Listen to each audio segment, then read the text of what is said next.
Halo anak-anak ibu semuanya, Assalamualaikum warahmatullahi wabarakatuh. Selamat pagi, apa kabar anak-anak? Semoga kalian selalu dalam keadaan sehat walafiat. Baik, sebelum kita mulai, kita berdoa dulu menurut agama dan kepercayaan kita masing-masing. Berdoa mulai.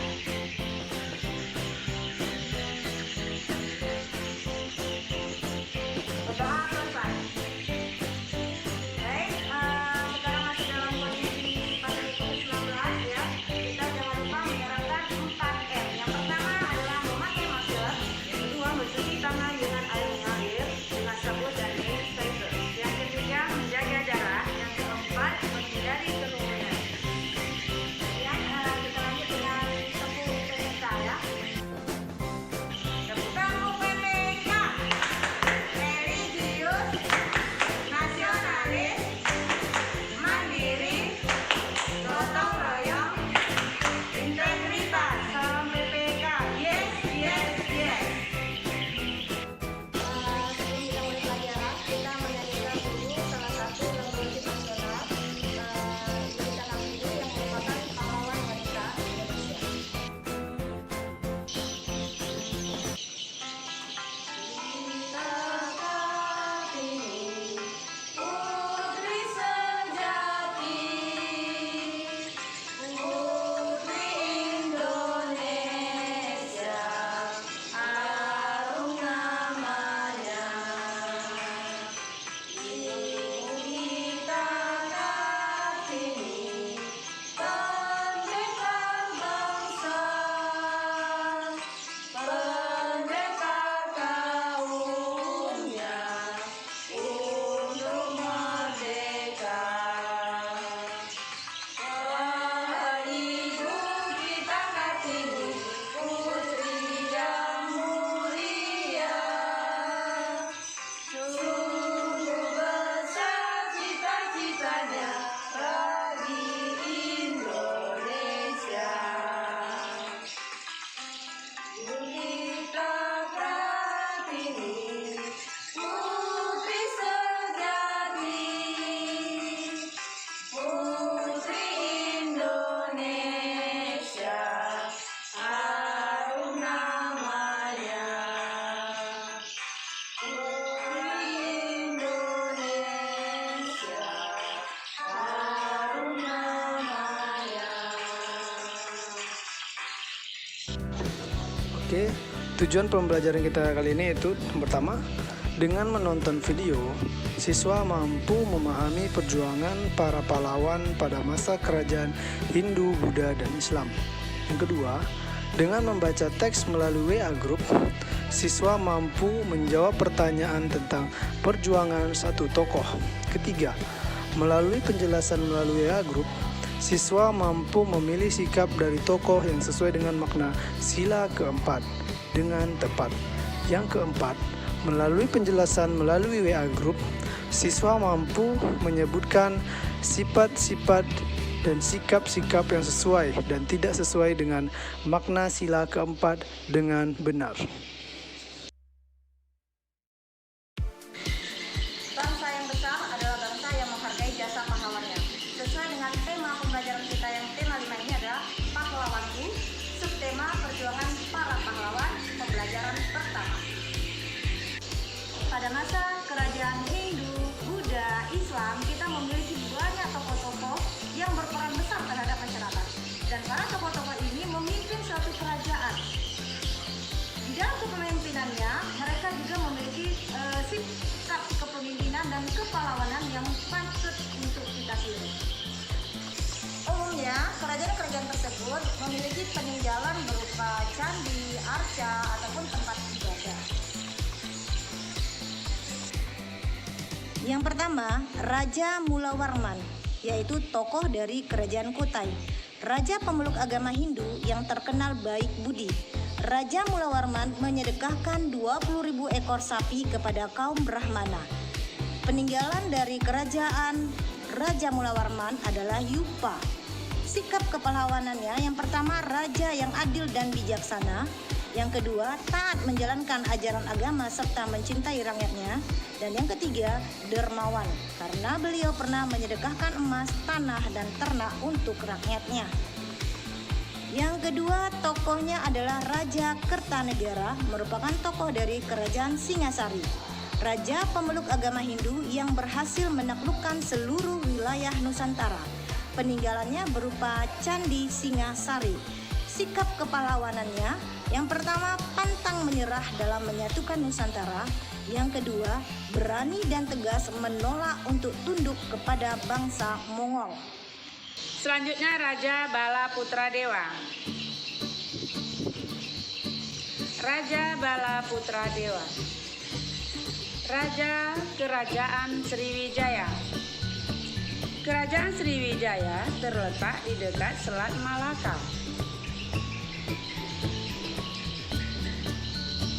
Nah, inilah letak peta pada Kerajaan Sriwijaya.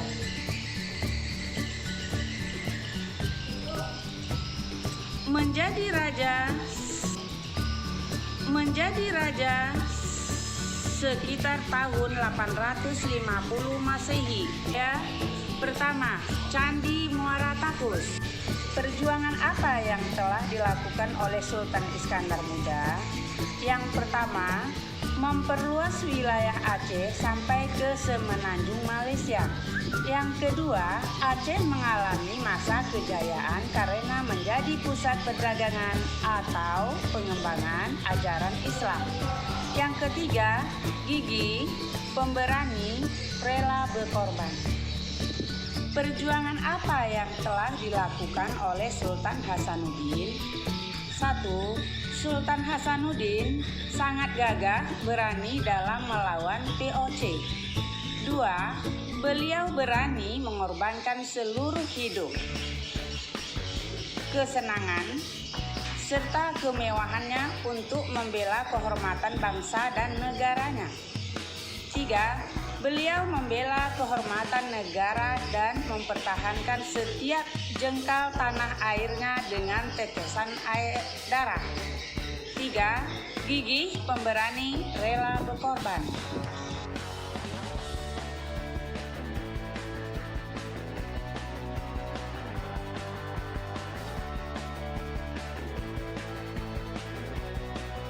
Nah, anak-anak, kita lanjut pembelajaran berikutnya, yaitu tentang penerapan sifat-sifat cahaya ya. Yang pertama, cahaya itu dapat dihasilkan dari sumber-sumber cahaya. Misalnya matahari, senter, lampu, dan lilin. Ini dapat mengeluarkan atau menimbulkan cahaya.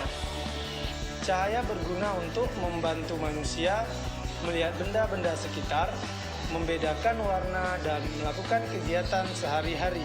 Tentunya cahaya memiliki sifat-sifat tertentu. Ayo anak-anak, kita perkenalkan dulu. Yang pertama, sifat cahaya, Yaitu 1. Cahaya merambat lurus.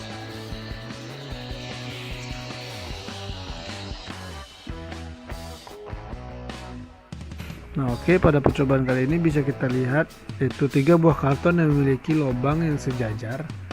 Kita lihat dari depan itu cahaya lampu yang berada di ujung atau belakang karton akan terlihat lurus. Nah, ini membuktikan bahwa cahaya itu dapat merambat lurus.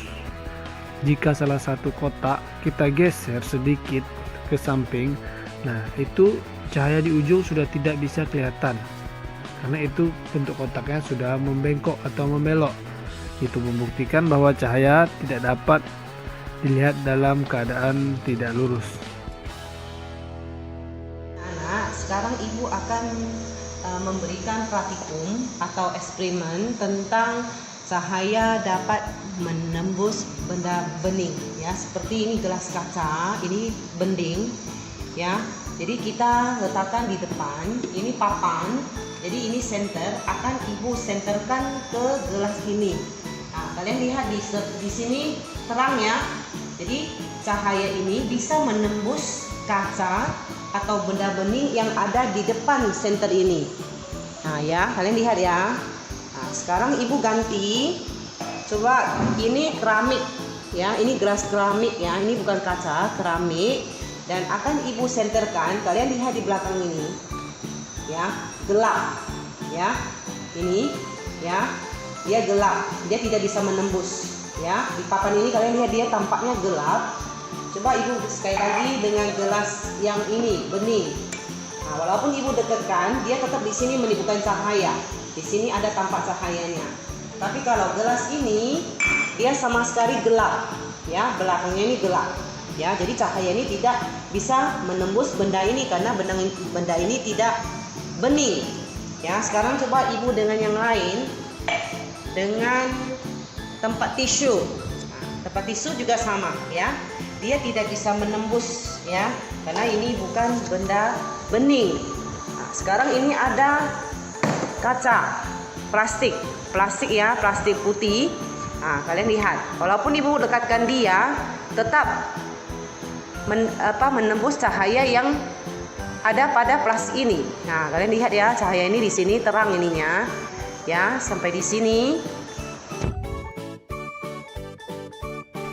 Oke, pada percobaan berikutnya ini yaitu pemantulan cahaya. Nah, pemantulan cahaya itu ada dua, yaitu pemantulan cahaya beraturan dan baur. Nah, yang pertama ini adalah pemantulan cahaya beraturan. Kenapa? Karena pemantulan cahaya beraturan itu berkas cahayanya itu lurus atau sejajar. Nah, itu biasanya terjadi pada benda licin seperti sekarang itu pada cermin. Nah, itu adalah pemantulan beraturan. Nah, kalau yang kedua itu adalah pemantulan baur. Kenapa disebut baur? Nah, contoh sekarang yang Bapak gunakan yaitu adalah media buku atau kasar, disebut kasar. Nah, itu pemantulan berkas cahayanya tidak sejajar atau lurus, yaitu bisa berbelok-belok, bisa kemana saja.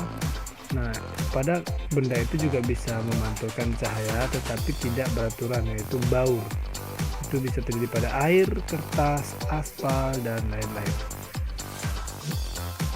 Ya, yaitu cahaya dapat dibiaskan, ya. Di depan kita ini ada gelas, ya, ini gelas plastik bening, ya. Di sini ada pensil, ya. Pensil ini lurus, ya, tidak patah, ya, tidak bengkok. Dan saya masukkan ke dalam gelas ini, ya, masih tampak lurus, ya, ya, masih tampak lurus, tidak ada bengkoknya, ya. Sekarang ibu akan mengisi air ke dalam gelas ini, ya, mengisi air ke dalam gelas ini. Kita akan melakukan percobaan berikutnya. Sekarang pensil ini masih tampak lurus, ya, tidak bengkok, ya, tidak patah. Kita masukkan ke dalam gelas ini. Nah, kalian lihat, anak-anak lihat, ya, pensil yang di depan kita ini seakan-akan itu patah di sininya, ya. Ini lebih ke depan, ini lebih ke belakang, ya. Tetapi sebenarnya pensil ini tidak patah, ya, masih utuh. Jadi karena dia di dalam air, media air sama media ruang udara ini, jadi menimbulkan cahaya itu dibiaskan, ya. Jadi seakan-akan pensil ini kelihatan patah. Terima kasih, sampai di sini percobaan kami. Semoga berguna bagi anak-anak, ya. Terima kasih.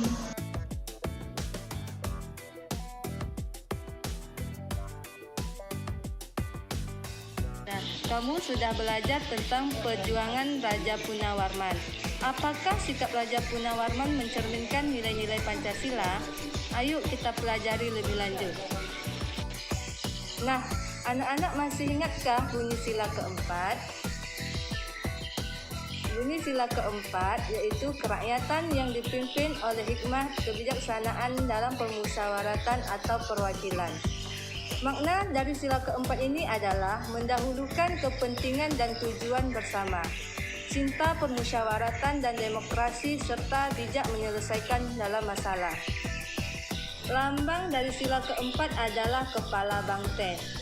Makna dari simbol kepala banteng adalah yang pertama, mendahulukan kepentingan dan tujuan bersama. Yang kedua, cinta permusyawaratan dan demokrasi. Yang ketiga, bijaksana dalam menyelesaikan masalah.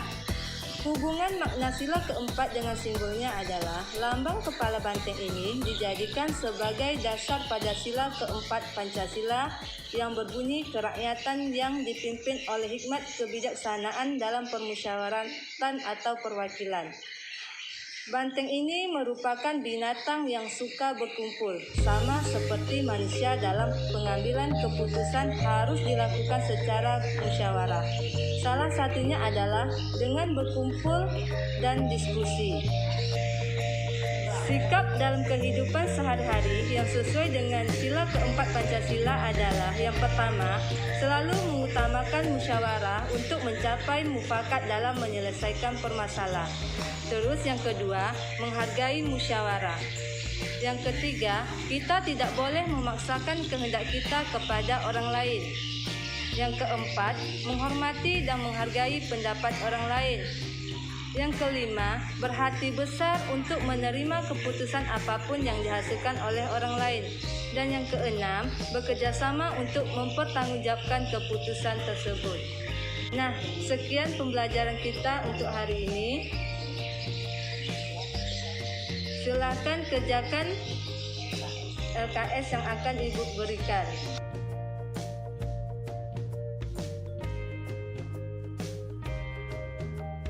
Oke, dari pelajaran sudah kita pelajari hari ini, dapat kita ambil kesimpulan yaitu yang pertama, tokoh-tokoh yang memimpin suatu kerajaan juga memiliki suatu sifat kepahlawanan yang patut kita tiru. Kedua, manusia dapat melihat sesuatu dengan adanya bantuan cahaya. Nah, di sini sifat-sifat cahaya ada empat. Yang pertama, cahaya yang berada lurus. Kedua, cahaya menembus benda. Tiga, cahaya dapat dipantulkan, dan keempat, cahaya dapat dibiaskan atau dibelokkan.